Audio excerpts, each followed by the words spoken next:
Welcome back to the deep dive. Today, we're tackling something huge in business, employee attrition. For so long, turnover was just seen as this messy, unavoidable, kind of soft HR problem. Yeah, just a cost of doing business you couldn't really nail down. Exactly, a painful expense you just sort of absorbed. But we're seeing a shift now, aren't we? Moving talent loss from just a cost line, maybe, directly onto the profit and loss statement. Making it a measurable KPI, a key performance indicator. Right. Okay, let's unpack this. So our main source for this deep dive is actually a pretty recent press release. It's from QuotaPro Leadership. And they're announcing their new NorthStar Attrition Index. The index, okay. And the goal here isn't just another metric. It seems they're really aiming to change how the C-suite, maybe especially CFOs, think about losing employees. So our mission today is to understand the nuts and bolts, the tech, the early results. Exactly. How does this tool translate something like turnover rate into, well, hard financial and business impact? That's what we need to figure out. Right. We're here to find those numbers you need to measure what matters when it comes to keeping your people. We need to get past the buzzwords and see how this index actually functions, why execs might be listening, and, if this claim about linking soft skills to hard ROI really stands up. And looking at the source, the whole philosophy seems to come right from the top. Yeah, absolutely. Joe Perlmutter, he's the founder and CEO of QuotaPro Leadership. He's quoted saying, and I think this really sums it up, attrition isn't just an HR issue, it's a business issue. Sounds simple, but it's actually a pretty big departure. It is, right. Taking it out of that HR silo and putting it squarely in the boardroom. You have to think about the history he's pushing against. Traditionally, if you wanted to figure out the cost of someone leaving, what did you look at? The easy stuff. Separation pay, recruiter fees, maybe a signing bonus for the new person, direct costs. Correct costs, exactly. Yeah. But the real hit, losing that built-up knowledge, the drag on the team left behind, project delays, maybe even shaky client relationships, that was always the fuzzy part. The hidden soft cost problem. Nobody could really put a reliable number on losing all that institutional memory or intellectual property. It's always been this challenge, trying to connect the soft stuff to the hard numbers. Most attempts felt a bit flimsy. So the index aims to fix that by giving a clear, data-driven score that supposedly captures the full cost, not just the recruiter's invoice. Precisely. And looking at how it's built, it seems squarely aimed at getting finance leaders to pay attention to the dollars and cents. They've got two core features focused right on the financial side. Okay, let's dig into those. The first one sounds straightforward. The turnover cost calculator. Right. This seems to be their tool for standardizing how you measure both the direct and those tricky indirect costs. Okay, so beyond the usual recruitment fees. Yeah, it forces the company to really calculate the impact of lost productivity. That's a big one they highlight, the opportunity cost. Ah, right. While that key role is empty, things slow down. Revenue might dip, service could suffer, the existing team gets stretched thin. Exactly, that burnout factor. Yeah. The index is designed to calculate that lost potential, that hidden drag. Which is huge, because if you're a CFO, okay, you budget for recruitment fees. But that uncertainty around lost productivity, that's what causes sleepless nights. Makes sense. And tied right into that financial visibility is the second feature, the Retention ROI Dashboard. This sounds like the answer to the classic executive question. Which is? We spent all this money on manager training or culture initiatives. Did it actually do anything? Exactly. This dashboard is supposed to answer that question with, well, math. It links those investments, the leadership programs you fund, directly to savings from reduced turnover. It calculates the return on investment, the ROI. And a clear number that, speaks the language of the finance committee. Okay, but hold on. How solid is that ROI calculation? Let's say my company already does mandatory leadership training every year. How does this tool isolate the savings that come only from using, say, the QuotaPro method versus what we were already doing? Executives can be skeptical here. That's a really sharp point. And it goes to the core of their method. The index apparently needs a clear baseline measurement before you start the new intervention. Okay, a starting point. Right. Then it tracks specific leadership behaviors, things they train on, and correlates those with changes in the attrition rate. So if you spend X on manager certification in Q1 and your calculated turnover cost avoidance metric improves by, say, 14% in Q2. The dashboard shows that link. It provides that correlation, framing it as causation for the business case. It moves the conversation from maybe it helped to here's the demonstrated financial impact. Got it. So if you show the board, look, we spent $1 million on this targeted training and it directly saved us $3 million in turnover costs next quarter. Well, suddenly retention isn't just an HR line item. It's a business investment with trackable yield. It completely reframes the cost discussion. Okay, that makes sense. Let's shift gears a bit then. We've talked about measuring past costs and ROI. What about stopping people from leaving in the first place, the predictive side? Right, the forward-looking part. This is where it becomes really actionable, moving from a rear-view mirror to more like a crystal ball. Hopefully a reliable one. Well, that's the idea. Prediction is crucial for this kind of tool to be valuable day to day. The index integrates predictive analytics, and this works hand in glove with another piece of their system, the NorthStar retention signal. Let's call it the signal. The signal sounds like an early warning system, like trying to avoid that classic scenario where the manager thinks everything's great until the 2 weeks notice lands in their inbox. Exactly that. The anti-surprise mechanism.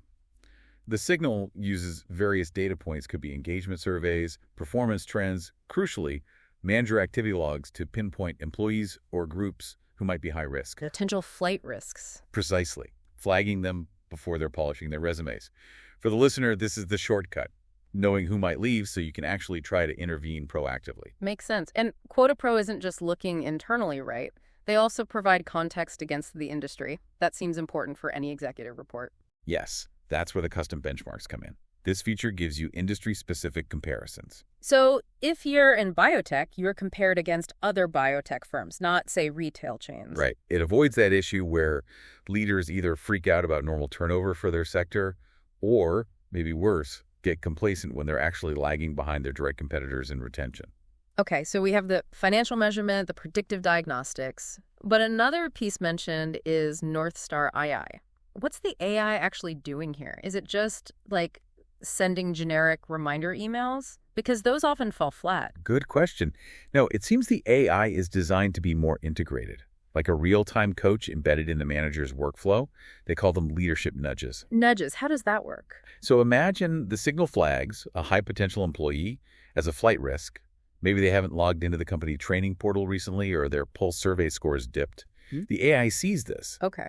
Then, if the system notices their manager hasn't had a documented one-on-one or coaching session with that specific employee in, let's say, 2 weeks. The AI pings the manager. Exactly.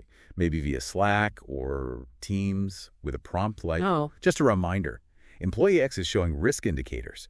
Might be a good time for an active listening check-in. Wow, okay. That's quite different. It takes manager training from, that annual offsite workshop. To daily guided behavior reinforcement.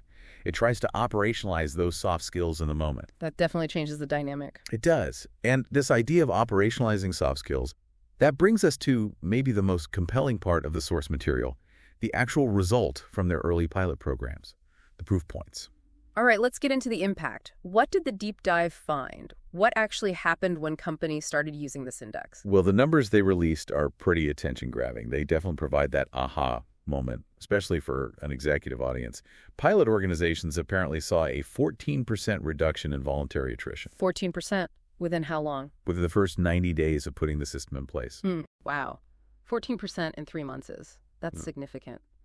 If you're running a large company, say 10,000 people, 14% fewer people walking out the door voluntarily. It means fewer empty desks, less knowledge drain, less pressure on the remaining staff. You have to weigh that against the cost of doing nothing. Absolutely. And if you then connect that 14% reduction back to the financial tools we talked about, the full cost calculator. Right. When you factor in the savings from less recruiting, less onboarding, avoiding that lost productivity for every person retained, the numbers get big fast. The early data estimated millions in savings just from turnover cost avoidance. Millions. Plural. Okay, that's the language the C-suite understands. It really is. And that loops back to the strategic shift they're aiming for. Yeah. Because the results were presented as quantifiable millions saved, that 14% drop retention reportedly moved very quickly from being seen as a soft HR issue. To a hard business KPI, something you can track and measure. Exactly. The pilot feedback suggested faster executive alignment because suddenly the financial argument for keeping talent was crystal clear. Now, we should probably add a slight caveat, right? These are pilot program results reported in a press release. 14% is impressive, no doubt. Sure. But the real proof will be seeing if that can be sustained over, say, multiple years and across different kinds of industries. That's fair. Long-term sustainability is always the question with any new initiative. But it seems clear QuotaPro sees the index as more than just a tool. It's kind of the central measurement system for their whole philosophy. Which they call the NorthStar Leadership methodology. Right. The index measures the outcome, but it's part of a broader suite designed to actually drive that outcome. Okay, so let's quickly map out those other pieces. The index measures, but what are the tools that actually do the work, creating this retention-focused strategy? It looks like a three-part approach focused on skills, risk identification, and then ongoing guidance. First part being the training, Bah. the NorthStar Leadership Academy. Yes, that's their manager certification program. And they're very specific about the skills they teach. 3 core pillars they believe drive retention: trust, empathy, and accountability. Trust, empathy, accountability. Okay. Their argument is if managers consistently show these behaviors, people are less likely to leave. Simple premise, hard to execute consistently. And then the second part is the early warning system we already discussed, the NorthStar retention signal. The diagnostic piece. It tells managers where to focus those skills they learned in the academy, which employees need that trust-building or empathetic conversation now. It avoids just, generic management. Makes sense. Targeted effort. And the third piece is the operational tool, the NorthStar II. Right. The AI provides those real-time nudges we talked about. It reinforces the desired behaviors, trust, empathy, accountability day to day, right in the manager's workflow, not just in a training session months ago. So putting it all together, the Academy for Skills, the Signal for Diagnostics, the AI for Reinforcement, and the Index to measure the financial impact. It paints a picture of a company trying to build leaders who are fundamentally good at keeping their teams, turning retention from this constant headache into, ideally, a strategic edge. This has been a really interesting look at trying to forge that link between leadership behavior and the actual bottom line. So thinking about the listener, what does this all mean for you? Well, I think the main takeaway seems to be that the days of just guessing the cost of turnover or hoping that leadership training is having an effect, those days might be numbered. it suggests there's now, or beginning to be, a much more systematic, data-driven way to measure the specific ROI of how managers behave. Which leads to a pretty provocative final thought, doesn't it? I think so. Well, Based on what QuotaPro is claiming here, if you can really link manager certification in soft skills like trust, empathy, accountability directly to hard numbers, millions saved by avoiding turnover costs, yeah. then how does that change how we fundamentally value those skills? If empathy can demonstrably save a company millions, is it still just a nice-to-have personality trait? Or is it an economic driver? Exactly. Something that should be measured, developed, maybe even commentated, just as rigorously as hitting a sales target or improving operational efficiency.